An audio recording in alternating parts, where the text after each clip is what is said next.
Hi guys, my name is Martin and welcome to WWScenics.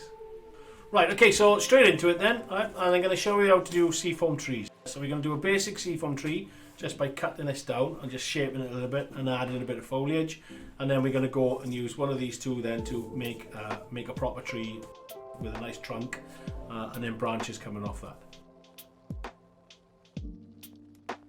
Little side cutters, and all we're going to do is just trim off the trunk a bit. And we can go short because I'm going to trim off some of the little areas here as well. Now it's just add a bit of foliage so we can get a bit of thickness to it. Using our layering spray, or we have got foliage spray as well.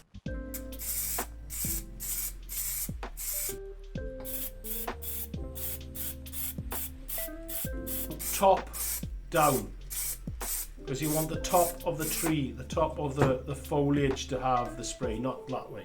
Okay, top down.